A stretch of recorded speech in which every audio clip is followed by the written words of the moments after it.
Russ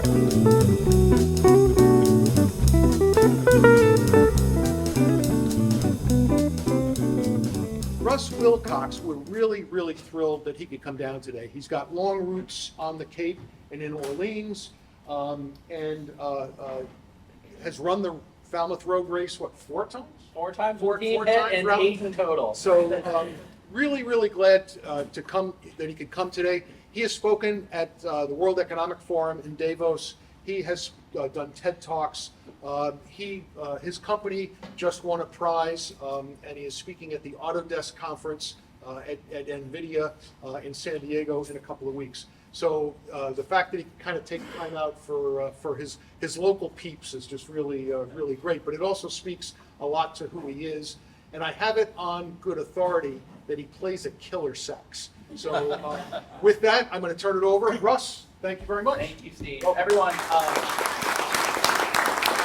you so much. It's really meaningful to be here. As Steve mentioned, my family goes back generations on Orleans, but to be here at Cape Cod Community College is really important to me because I remember being a 7-year-old sitting in this building while my mom put herself through associate's degree after my dad left. So to come from Cape Cod to be able to do this is absolutely amazing, and I'm excited to talk to you about today this revolution that we're going. And so I don't know about you, there's this thing called AI happening.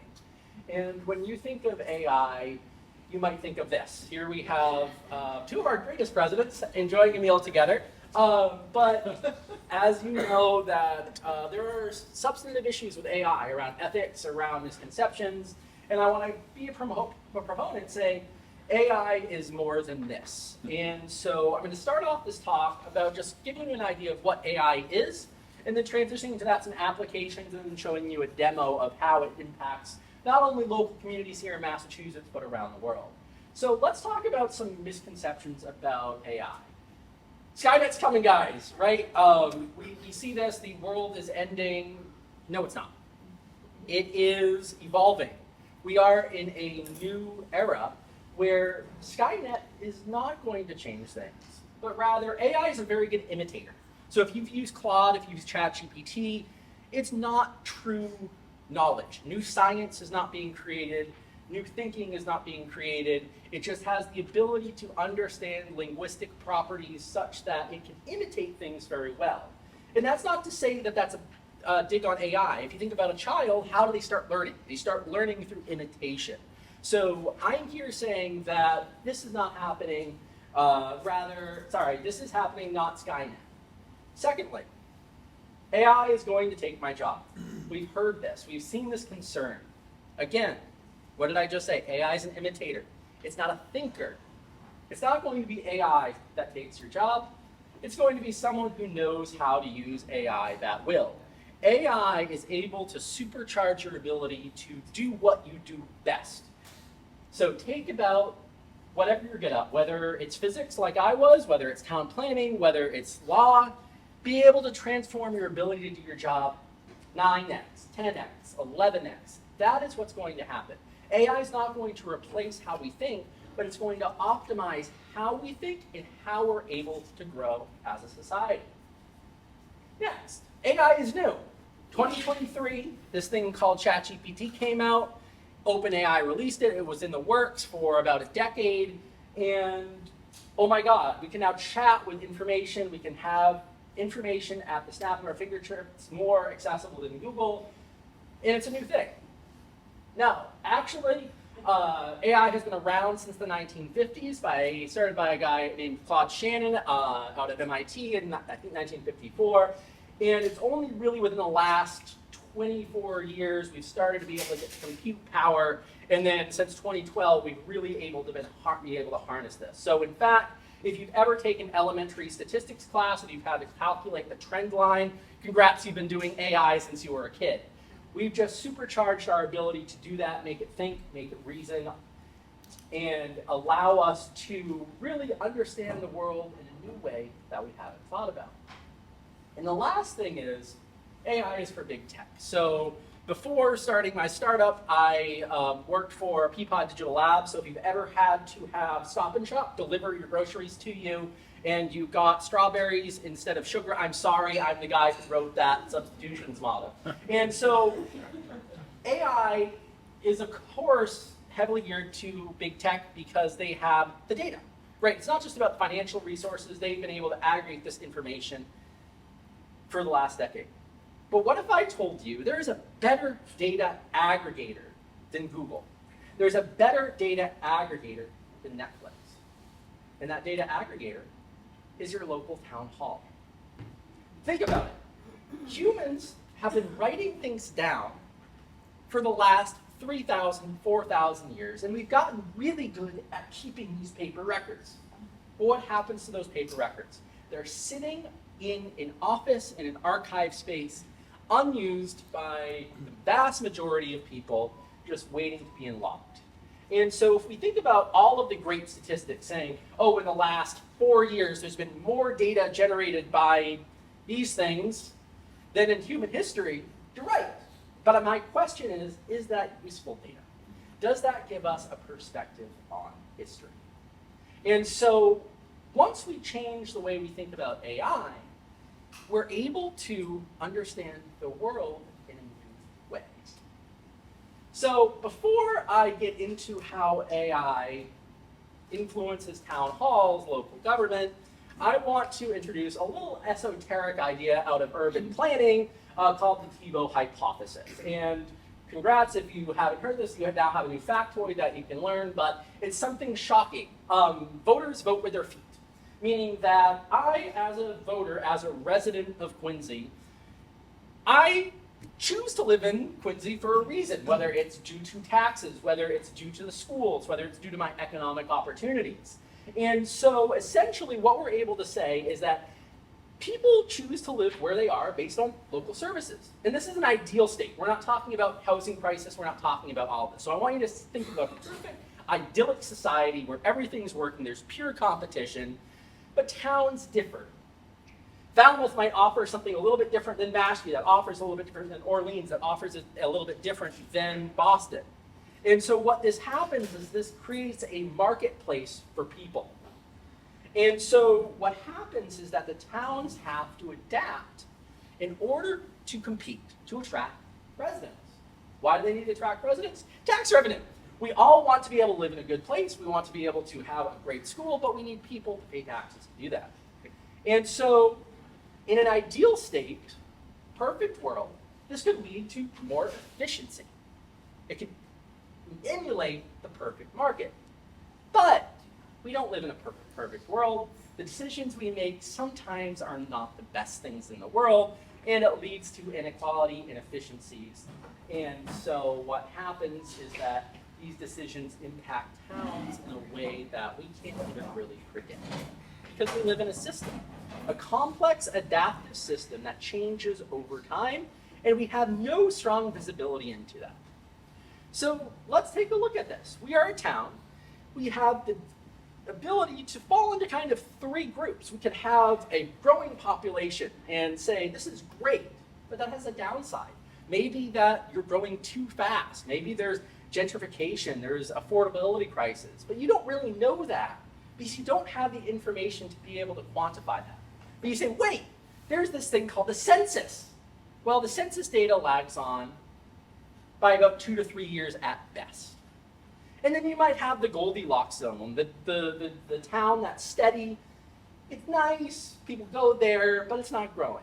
And then you have something happen and it transitions into a shrinking area, whether that's due to environmental degradation, whether that's due to unaffordability. And we've seen that here on Cape Cod. All I have to do is point to the septic crisis in Mashpee and Falmouth where our waters are dying. And so what does this tell us? We've somehow succeeded as a society for the last 2,000 years, but we need to think about how we build our cities slightly differently. Now that we have the ability to move, now that we have this digitization of allowing people to make more informed decisions, or maybe sometimes less informed decisions based on misinformation, but as towns and municipalities, we don't have the resources to be able to do that. Maybe you do in Boston, maybe you do in San Diego, but for Pittsfield, Massachusetts, what are they going to do? for Orleans, what are we going to do? So what happens is, as soon as you start to see some of these transitions out of towns for a reason, again, it could be on affordability, it could be infrastructure. What's the first thing? We need to fix this. It's a reactive decision, right? And so one of the first decisions you might see is let's slash taxes. Let's try to just make it a little bit more affordable. Well, that might lead to influx of new residents, which exacerbates strain on services, causes increase of spending, but the tax revenue is not there yet, and a budget deficit, and you're struggling to maintain. The picture child of this is Detroit, right? We've seen Detroit, the next great city in the 50s, economic things happen, changes, now we have it here. And the problem is that we are reacting. But how does this happen? So that reaction decision making is like a volcano. You don't know what's going on underneath Yellowstone National Park. You know there's a caldera there that's probably going to blow up sometime, right? But you don't know what's being consistent. What is the water pressure? What is all of this going on? Unless you take some measurements. And we have geophysicists out there that can take measurements and say that. But we don't have the ability to make those measurements in towns. So at the end, what we see is this explosive reactionary decision making that essentially is driven by the following lack of information. One, towns rely on old, outdated data. Imagine being a CEO of a company, you're working on scaling that company, your marketing team comes to you saying, yeah, we've collaborated with our data science team, they have the best decisions, we have the best information, but it's from 3 years ago. Would that make a good decision? Probably not. But that's the world we're living in the municipal space. Secondly, I don't need to tell you guys, there are too many meetings. Open meeting law is a good thing, public comment is a good thing, but when you have 6-hour meetings about 2 times a week for 20 boards and somehow you have to get decisions made, there's lack of information flow. You can't hear from the signals versus the noise, but you have meetings, or at least you hope you have meeting minutes, and those get thrown into an archive that is buried in the past. And then at the very end is some sort of chaos where one board makes one decision, one department makes another decision, and you now have chaos. But there is a better way. So remember what I said about AI. AI is a perfect imitator. It allows you to go through information more rapidly than humanly possible. Imagine having an AI that can monitor every single municipal board meeting in your town, in your neighboring towns, in the county, at the state, at the federal level, and produce insights in minutes. Well, that's what I did.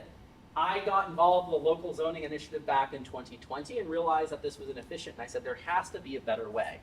And so I built my company, ArtifexAI, where we're able to monitor not only real-time government meetings at any level, whether you're talking about Boston, Massachusetts, or Oslo, Norway, but we're able to go back into the historical public record and digitize and analyze and transform historical meeting minutes. We're able to understand local, state, and federal regulations at the hyper-local level. And so we have this pipeline that takes all this information, uses a magic thing called AI, but that AI doesn't make the decisions for you. I am 100% in agreement. AI should not be writing policy. AI should never touch public policy. But what AI can do, it can be a transformative way of making decisions around public policy, because we're able to take all of this unstructured multimodal data. All that means is all of this messy handwritten video data that's across different platforms, and put it into a table. Put it into a database that we can then build models on top of it, where you can instantly find any property record, any case, without having to go through the Barnstable County Deeds, go to your archivists. You can ask questions about any meeting and get summaries instantaneously and really drill down to what your community's thinking. And then at the end, mitigate risk and diversify your portfolio. Whether you're trying to understand how is this development going to impact my town, am I growing or shrinking? Am I growing in terms of what age demographics? And what is the environmental impact going to be at the local level, as we have seen is going to be a massive need in the coming years. So let's just take a quick look at reactionary pairing. So as I mentioned, I got involved with local government in 2020. I ended up back here on the Cape during that time, and I went to swim in the same waters as I did as a kid, only to find this. So this is Mashpee River. You can see the impact. I don't need to explain to you the impact that not only climate change, but overdevelopment has had. And I'm not saying that overdevelopment's a bad thing. I'm saying let's develop sustainably. But we've not been able to develop sustainably in the been able to understand the decisions made in the past, and we can't make informed decisions. And I got involved with this local zoning initiative, and I said there has to be a better way. But before we get into that better way, let's take a look at what census would tell us about this area. Census would say, your town's growing.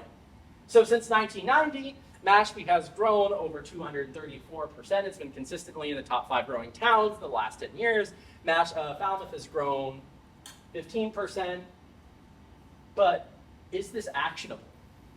Is this actionable? Does this allow me to say, in what areas should I sewer a town? In what areas am I going to have an increase in aging population? The answer is no. So let's take a look at why this is the case. So census data essentially allows us to have periodic snapshots, reactive strategies, overlooked resources, and critically lacks that community voice. And we don't have a history of that community to be able to make the decisions we need to solve this problem. So let's take a look at a different way of this. So this is more fidelity data. What you can see here is the development of Mashpee since the 1800s. This has been derived from old state records that have been digitized. So if we're thinking about development trends and how we're going to build, do we want to make decisions based on that static past? Or do we want to see in real time where something is going to flip from green to red, saying that's been developed? And more importantly, what year that has been developed and at what rate? So you start to see here, Mashpee's fairly chugging along. We're at 1894, 1895, we're about to hit 1900. And I want you to observe this graph down below. This graph is showing the development of growth over time in this town. And I want you to take a look down in Secaucet Island, and you can start to see now it's starting to grow. Now we're starting to get an idea of what infrastructure is being there. And why is that important? Because that's where redevelopment is going to happen. These are older homes that developers are going to come in and try to redevelop, but they're going to forget about one thing, the septic systems. So they'll see an old cabin, say this is a perfect beachfront property, and redevelop it. And they saw this in the 70s, and now look at this. Now we're looking at this growth. All of these red dots are now properties that used to be empty parcels that are not now developing. And this is ideal for a town. You're seeing economic growth. You're seeing the ability to drive new housing, new opportunities, but at too quickly of a rate. And now we can see the outcome of this. So, I said before, AI is a good imitator. So how did we make that plot, right? That plot is nothing new, right? It might be a cool visualization, but I want to highlight how we're able to do that. We were able to use AI to automatically source every single assessor's card in the state of Massachusetts. And we said, I don't want to read this, but AI can read it at a rate between 1,000 and 10,000 pages of a minute and produce high fidelity data on the right-hand side that is structured data that shows you the history of that property. Not only does that show you the history of that property, we can track these property values in real time. We can tell you when a sale is happening, And we can tell you how old the person is who's either leaving that house or buying that house, so you can improve infrastructure and planning. More importantly, we're able to digitize all of these records. But again, you might say, well, the assessor's cards are a little bit delayed. Maybe it takes a year. So we're getting a little bit closer to that high fidelity data we need for decision making. But AI can track projects in real time. We're not just able to summarize these documents. We're not able to just create a chatbot so you can understand. We can link every mention of policy, person, or project throughout the entirety of that town, historically going back to the 70s, to the zoning cases that are hitting Mashpee, Falmouth, Yarmouth today. And what does that look like? So here is the distribution of zoning board of appeals cases between 2022 and 2023. This is a little older. And so what AI was able to do, it was not only able to watch these 6-hour meetings, it was able to watch all of them in succession and give you a real-time idea of what projects are being developed, who's the developer, how is it being improved. And I want you to remember that AI is the foundation of this. So we're getting a little bit better. We're able to monitor real time, we're able to monitor these projects in real time. But if you've ever had to deal with the Registry of Deeds, you know there's two processes to this. First, you go to the Cape Cod, Barnstable County Registry of Deeds, and the second, you want to jump out of a window because that site is so bad. You can't find anything. But then, again, there's a better way. And what's hidden in those deeds? Those deeds are the records of every single property going back to 1790. So you can see what are deed restrictions for affordable housing, where are opportunities for redevelopment, are there liens on that property, and then you can have a strategic opportunity zone, again, transforming hundreds of thousands of pages of documents into searchable, indexable, structured data that you can then make real-time insights on. And I don't know about you, but this seems a little bit more impactful of AI than asking ChatGPT to make that image of President Trump and President Biden. It's now allowing us to understand what is going on at the local level. And the impact of this project alone allows for better taxation, understanding restrictions. And I'll show you, this is the demo that we have. I started on the upper right-hand corner is a map. All of those dots were generated from data from those assessor's cards and deeds. And the bottom is a distribution of all of the average assessment that you can draw a boundary around, see all of the permits, see everything about those properties that have been digitized, not only from your permit systems that are publicly accessible, but also every single meeting minute going back to the 1960s. So, let's talk about an impact of this. We know that there's a housing crisis here on Cape Cod. We know that that housing crisis exacerbates the environmental crisis we're currently in. And the big thing is ADUs, alternative dwelling units and Airbnbs. So I talked to a few towns. How do they monitor Airbnbs? Well, they might have Janet, who's a clerk in the office, who will maybe monthly go and check through the Airbnb listings and say, hey, is there a new Airbnb that pops up? But what if I told you that could be automated? That same AI that we've built to automatically go out and extract all of this data from public record can do this with Zillow, can do this with Airbnb, can do this with any public site that does not require a login. Again, this is the power of AI. It's not the ability to generate new things. It's the ability to automate and create actual insights that can improve our communities. So each of these, we took a look at that area at Sponset Island. Each of these properties in greens are Airbnbs that you can then monitor to look at tourism rates, are there noise complaints, and more importantly, understand visitor demographics by neighborhood.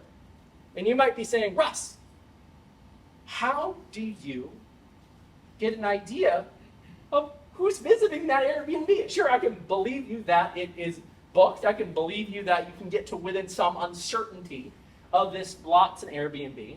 And I can believe you and I can, you can believe me that when I tell you that there are 219 active Airbnbs in Ashby, 155 of them are due to non-primary residences, about half of those are run by hedge funds, and then the next one is the number of primary residents. And at the end of the day, you can get an estimation. You can say, in this general parcel, there's an Airbnb, let's go investigate that. Again, that's a use case of the AI being used to help your decision making, but not automating it. You want to make sure, because sometimes there's errors in the data, not the data the AI generates, but the data we're able to gather. But again, this didn't answer the question about how can I tell you, is this area going to be a bunch of college students who are going to come down, cause a whole bunch of noise, complaints, strain our infrastructure, but I made the argument that I could. So this Airbnb, most popular visitor segment were visitors with kids. The second was large groups. The third was weekly stays.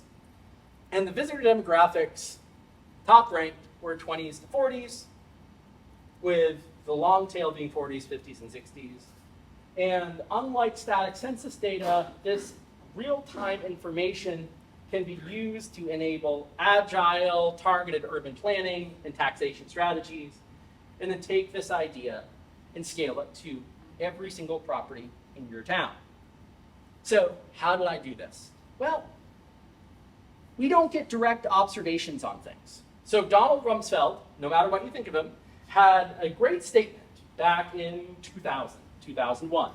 There are known knowns, there are known unknowns, and there are unknown unknowns.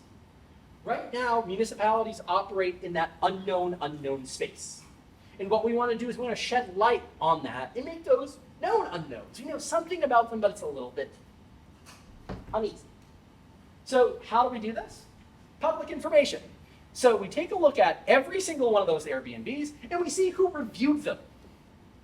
Inside their textual content, you can extract sentiment based on their writing style.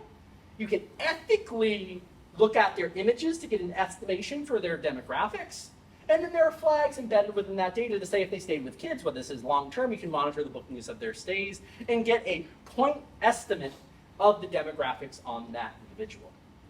And again, this is where I have to caution you. AI can be used for very, very bad things. But the world has already been open to that. In my viewpoint, the only way we can compete against that is by democratizing this information, making it ethically sourced where we never go back down to the individual. We value PII, but we're able to create aggregate statistics based on publicly sourced information. So we've seen the narrative. We've seen that we've had population growth. We've seen that we've had building growth. We've seen that a lot of these meetings are run by, are dominated by raise and replace cases, and then they're starting to be replaced by Airbnbs. So it's putting a strain on the infrastructure. So the outcome is what we saw earlier on, the algal blooms. So we can take this process and expand it even further. That ability to monitor the local level, we can take it and scale it to find every single old state database that has water quality records, that has well records, that has geotechnical records, that has statements from policymakers involving why there is a neutral flow bylaw. And we can source that to create real-time, hyper-local climate risk modeling. And this is the result. So this is a publicly accessible data set put out by Mass DEP. This publicly available data set has about 5,500 pages of geotechnical reports that are PDFs. The AI was able to read those PDFs and produce structured information on the aquifer depth. We know that there is one sole aquifer here on Cape Cod. How does this vary over time? Well, engineers are great about writing things down, but they are not great about digitizing them. And the state certainly is not going to do that, but we did. And what we were able to see is we were able to map different clusters of wells and see how that aquifer changed over time. And I'm making an argument saying that this is not a replica, this is not a replacement for geotechnical reports. But this is going to give you a rough idea where to start on whether you should prove a project before you hire a civil engineer that's going to cost you $35, $45, $5,500 for a project. And this is just all state level. And so the last aspect of this was we know that there's infrastructure strain. We know that there is growth in demographics. We know that there's Airbnbs. We know there's water quality higher to the water table. And the last thing is septic systems. We know septic systems need to change here on Cape Cod. There's initiatives with sewers, whether with IA systems, all of this type of stuff. But if you are an infrastructure planner, you need to ask, where the hell do I start? And the question is, the answer is right now, maybe in this zone. But we were able to go back decades, digitize every single publicly available Board of Health meeting for Mashpee and Falmouth, and produce this map of going back 20 years. Each one of these locations had some sort of septic issue, whether this was a replacement, whether this was a repair, whether this was a new build, and we can map this for opportunity zones. So now our urban planners have the ability to understand, where should we put this $100 million sewer? Where should we engage with our constituents for that funding? Are the vast majority of septic systems in this neighborhood owned by non-primary residents that are just summer homes? And so you might be saying, well, septic systems are not sexy. You're right, they're not. It's a very niche field. It's a very, very out-of-the-way area, but it's an area where AI can vastly revolutionize how we think about this. And replace septic systems with topsoil loss in Vermont and Iowa. Think about every time there's some sort of environmental crisis that goes under the water. There's going to be someone who complains about it at a town meeting. And there's going to be a meeting logged of that. It's going to be written down. It's going to be put into an archive and forgotten about. And this entire process of what we've developed is called digital archaeology.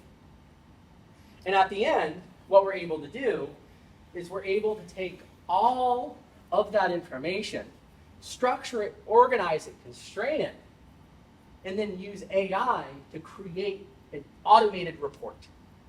And so this was a report we made for a development group out in Westford that unified all of this local data, the septic systems, the population growth, all of this. And they said, is this a good place to develop affordable housing? Well, I don't need to tell you from being on Cape Cod that wetlands regulations are tough, right? And they're needed. Developers don't have insight on it. They said, well, we made the decision of building here. We found out there was a vernal pool. Could your system detect that? I said, sure. Well, we didn't find a vernal pool. We found 5 in that area that have been flagged by the state in an old state database. We've mapped it to the geotechnical reports to give them an idea of how they should be building these septic systems, what type of materials there, and the end result was, you really should not have bought that property if you wanted to put multifamily in this area. And so this can empower towns. If you're on a zoning board, if you're on a select board, think about the back and forth that goes between conservation, zoning, planning, Board of Health. Zoning board has a project comes, they call conservation, conservation doesn't answer, zoning board has to take a guess and say, I think this is what they're going to do. We've now automated that. We've empowered the development cycles. And we've taken this ability to transform that arduous process and make it now accessible. And so, well, how does this impact us, right? I'm making the argument right now that AI certainly can impact our local communities. But as community members on Cape Cod, you know that water resources don't share town borders. We know that we have to do these watershed management plans mandated by the state. We know that people now can change their decisions on where they can move. But instead of thinking about the local level, we look at the UN. We look at Congress to solve this. But they don't have this information either. I've worked with congressional folks. I've worked with folks at the UN. They're quibbling over these large issues, completely forgetting about the local issues. And what's the impact? Well, you might say that algal blooms are an annoyance here on Cape Cod. You might say, well, they're more than an annoyance, they're degrading my property values. You might say, well, they're degrading my property values and they're killing my waters where I can't build, but that's just a local issue. But it's not. This was a paper released in 2023. So there's Ashby Falmouth. You can see that there's a massive red growth of algal blooms. This is what I presented at the World Economic Forum in last January. And this is not a local issue. It's a global problem. We talk about climate change. We talk about the issues of methane. We talk about the issues of carbon dioxide. We talk about the issues of global development. This is the impact of local decisions. $10 billion lost per year on our global economy, growing cyanobacteria blooms, and when they die, when they go through the eutrophication process, they release nitrous oxide, which is about 300 times more potent of a greenhouse gas than CO2. And I'm sorry, a climate policy from the UN is not going to touch this. Why? Because we have home rule in Massachusetts. We are the ones dealing with this issue. And so at the end of the day, we're the ones who's not just impacting our local community. We are one of these red spots that's exacerbating the global sustainability crisis. And so I'm going to end this talk before I show you a quick demo and then open up for questions of which future do you want? Do you want to still be in this little local bubble? Not knowing things, being in that world of unknown unknowns, while policymakers at the UN are making decisions and folks are drowning because some of these decisions that impact us globally? Or do you want to recognize that AI is not perfect? Yes, it is dangerous. Yes, there are ethical concerns. Yes, we have to be very cognizant of the impact that we have on the society. But AI has the ability to now connect all of these little communities, see trends where they've been but have not been elucidated, and build us to a more sustainable future. The choice is yours. And now what I want you to do is I want you to think about that. And while you think about that, I want to show you the actual impact of this. So I told you before that municipal meetings are hard to follow. We have AI that can monitor all of these all of these meetings at the state, federal, international levels, and they act as your local news agent. We know that there's been a degradation of local media since Sinclair has been buying up all of these new medias going back into the 2010s. And so we said, well, AI can do that job. That AI can go out and monitor all of these instantaneously. So we can see here that there is, let's take a look. There's a new septic system upgrade with tree migration. So the AI is able to listen to this meeting. We can go through and see here is this 4-hour meeting. I don't know about you, I don't have time 4 hours to see what the Master Conservation Commission debated in 2024, but I can tell you it's probably important. We create AI summarized meeting minutes. We can do this more effectively. We can shine light into it. And we constrain this. We minimize, by our approach, we minimize all of the hallucinations, all of the scary things. And then we can ask a question. Hey, Artie, were there any concerns around the property at 126 Waiting Place?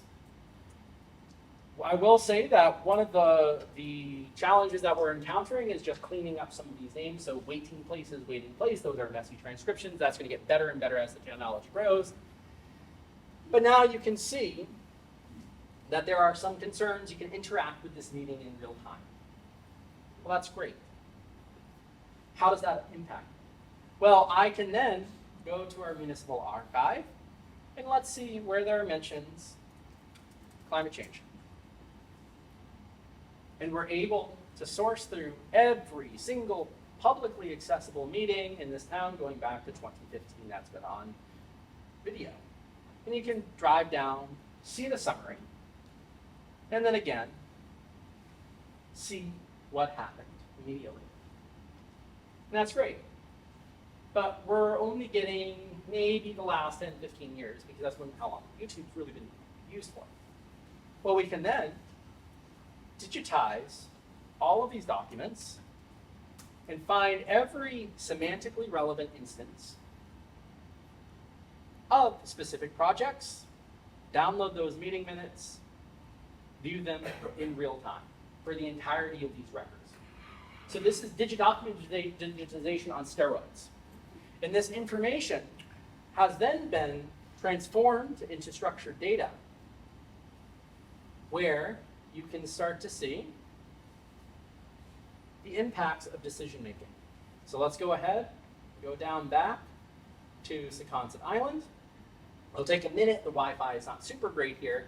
Each one of these little dots are a property that has been digitized. We took every single deed, every single assessor record, every single building permit, every single iteration of that property, and we put it on a map. And we said, well, the map's good. Let's draw a boundary around this area. And now you get neighborhood level statistics. Want to see what properties are being sold in your neighborhood? You can. Want to see the age distribution of community members in that neighborhood? You can.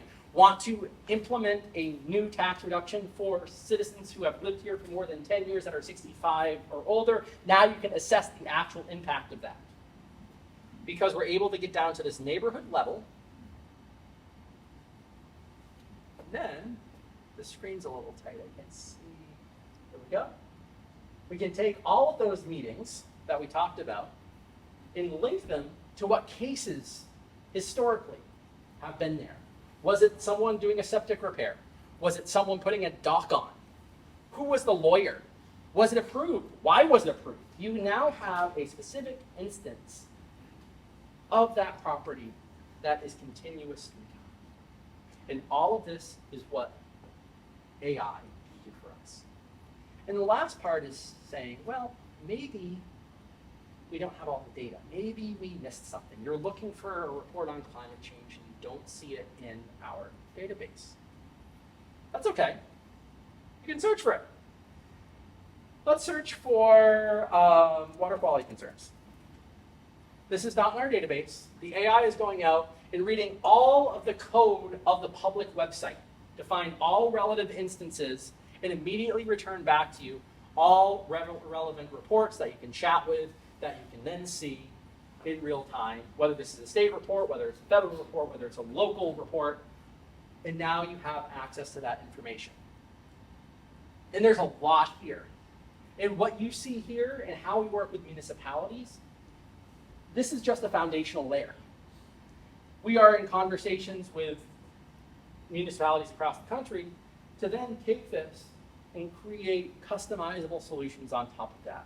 You have an affordability housing crisis, you want to figure out how to automate your housing production plan, we have the data, it's more quickly, cheaper than a consultant, and you get better insights. And guess what, it updates in real time. You want to understand what school policies are in your district, we can track that.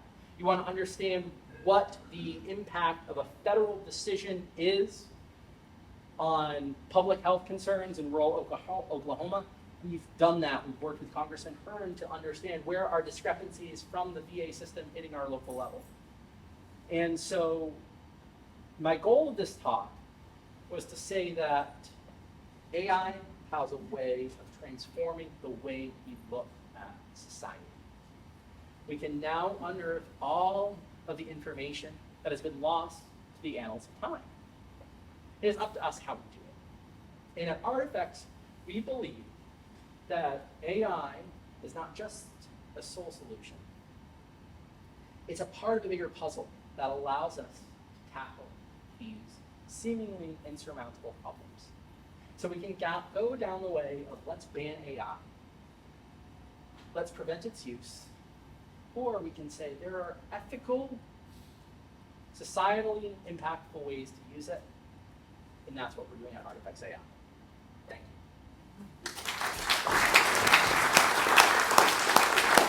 Now, open it up for any questions folks might have. How do you capture records that haven't been digitized? So that's a really good question. So there are two ways of doing that. One is that we can actually work with the entities themselves.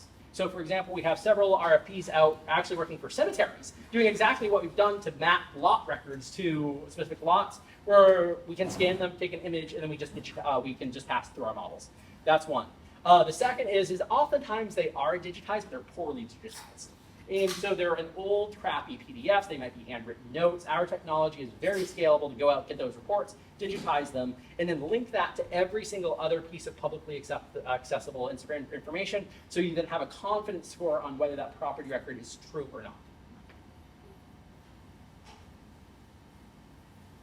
So my background is environmental science, but as someone who lives here and understands the housing crisis, I guess my question is, are you envisioning using this technology more for conservation, environmental remediation, or is this, for me, ADUs is a really interesting concept for the Cape, or are you more using it towards data to kind of help the housing crisis, or is there really a connection? It's both. So what we really are is a foundational solution. And so we work with the communities where they need. So for example, environmental conservation is near and dear to my heart.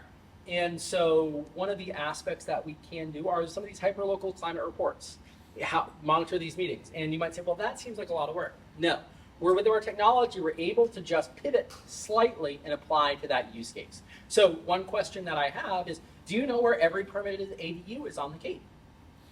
Probably not, but we can find it. And if we don't have publicly accessible records, we can then look for those, whether it's through a FOIA request, whether it is working with the community members to say, why are these meeting minutes not accessible? Why are affordable housing meeting minutes not accessible? And that's how we work with it. So what we really are is a foundational solution that can work very easily in each modality to ensure that there is sustainable outcomes, sustainable solutions across multiple domains.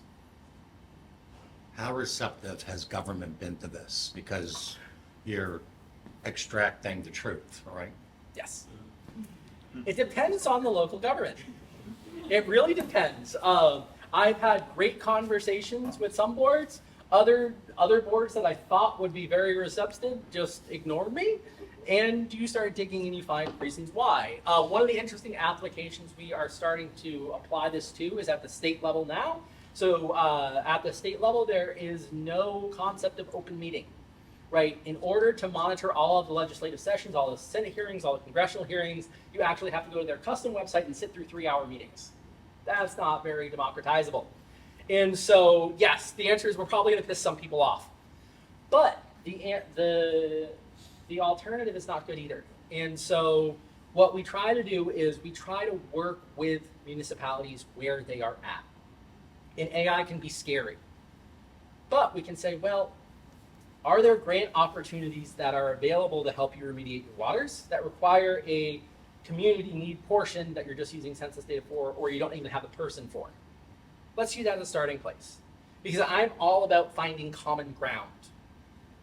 The way that our municipalities interact, the way our government interacts right now, it's broken. It's too tribalistic, it's too messy. We forget that we are no different than our neighbors.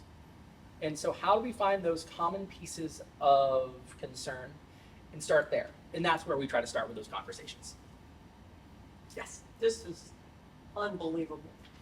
Thank you. I mean, you have really touched me to my core, because my main issue that keeps me up at night is how can I, with the various groups I'm involved with, how can I help improve water quality on Cape Cod? And it drives me berserk for a lot of the reasons you said. There's all these different stovepiped committees, each of which have a touch on the issue, but they don't get together. The people that have the concerns have to go from one to the other and feel rebuffed. This is transformational. I mean, it is unbelievable. And I applaud you, and I would like to speak to you afterwards. Yeah. Because Thank you. I'm wondering, talking about water at the Cape Cod, the county level, have you interacted with Mass Tech at all? No, we're just starting those conversations. So it's interesting. One of our first customers was actually Citizen for Point Bay. out of Falmouth to better understand what is the taxation around these results. I had the opportunity to have a really great conversation with Senator Moran a couple of weeks ago. I was on Governor Healy's AI Task Force Subcommittee for Government Affairs. I'm starting to have those conversations. So the kicker is, we've been around for 11 months. And in those 11 months, we've already had this impact. And we are excited to make more conversations, make these connections, and really transform the world. Well, you're mentioning some names that are already involved in discussions that I'm involved with. Awesome. And I'd really like to Yeah. work with you on that. Let's definitely chat. So just as what was said there, say I was concerned with water quality as a town, resident, could I come to you and get that information Yeah. using your AI, and you would furnish me with all the information you could? Yep. You could go onto our app. We are continually onboarding more towns. So if you don't see a town, just let us know. And our base offering, we actually start for community members for free. So we know that there's a degradation of news media, so you can just sign up, get those things. The chatbot portion is still in beta. It's still sometimes hallucinate. Be cognizant of that, but we provide more and more data. Yes, you had another one? So, a follow-up. So if my town was not willing to give you the information, you can get some of it, but maybe you could get more if they were willing. What we found is when we work with towns, we've just stopped asking them for their data. We don't want to give you the headache of trying to track this down. Generally, by open meeting law, there is very strong insight into what's going on, with the exception of one town in Massachusetts, which is Waltham. I am on a personal vendetta to try to get Waltham to actually publicize. Did you know you have to actually pay for their meeting minutes? You have to go to town hall and pay for their meeting minutes, or their zoning decisions. So that's the only one edge case we found. So what we can say is that if there's data that is missing that we can't find, we will let you know ahead of time. We'll do an analysis, and then that's up to you if you want to facilitate those conversations, produce us with new data. That's fine. We're starting to add in more improved features where you can actually have projects, so you can sign onto the platform, create your own project, start flagging things, then upload your own data. That data is stored securely, not shared with anyone, but then can be unified for that. So we're working on that problem. Yes? Your database, take a look at the airport space down here, Yes. from the property, Yes. So that's the what? blue on the Cape, we all know that. Yep, and so we actually found old state reports mapping those plumes from Otis Air Force Base going back to the 90s. And so one of the first competitions we've won as a startup was actually with the US Navy and DoD to better improve base building so those things don't happen, so we can monitor those concerns. So we're able to source public information, whether it's at the state, federal, or local level, to understand those types of pollutants and understand what the historical impact has been. So, Association of Preserve Cape Cod has been monitoring cyanobacteria blooms. If I went onto your website, would I be able to see that history? So If I asked in a way? Yeah, so we haven't, and that's a really good use case. So we haven't mapped the outcome. What we are is the foundational layer. So they might show you where those are happening. We're trying to answer the question of why they're happening. So if you see, say, a cyanobacteria in Mashpee Wakeby Pond, you can then go into the system and see here are the instances where it's gotten brought up. So we're looking at it at a little bit more foundational level. We are starting to have conversations with folks at Woodwell Climate. We're starting to have folks at a variety of different environmental institutions to start unifying this information and creating a very strong human impact model. This is actually how I started this whole thing. I was picked up by TEDx Boston, and I said the way that we're looking at climate modeling is wrong. And I'm a theoretical physicist. I was a geophysicist. I worked at HUI for a number of years. And I said, we have all these climate models. They're great, but it's missing one thing, human impact. And we've just been measuring it by building rates. So how do we change that? So there's no fee? So for the monitoring of the meetings to go on and chat with them, right now that is a freemium feature that's free. You can go on. If you want to monitor the meetings in Yarmouth, we can go ahead and put that in. And so that's our idea. We want to democratize this stuff. So the meeting stuff, we're going to be offering mostly for free for community members as this supplement for your local news. And then any of the more advanced features, the document search, the site planner, those types of things, that's where we start having the monetization strategy. How do we prevent ourselves from in the future, say 10, 20 years from now, just putting our feet up and hitting enter and accepting the answer that AI gives us? Yes, because we will not, at least at my company, we will never tell you what the answer is. What we say is that AI is the support, and I know of at least one company that is going around the towns in Massachusetts and saying, we can write policy for you. And if they come to you, please don't listen to them. The inherent training data is biased. It is a bad decision, and it's going to lead to that. Whereas what we use is we flip the problem on its head. We say, well, AI is not going to give you the answer. It's going to give you the data that has been forgotten so that you can get to the answer.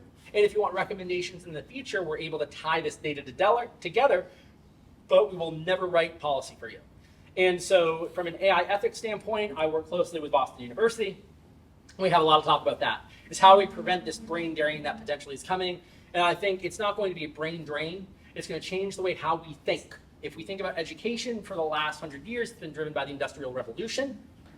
Now we've changed that paradigm. Now we can go back to saying, how does something happen? Why does something happen, and promote that critical thinking?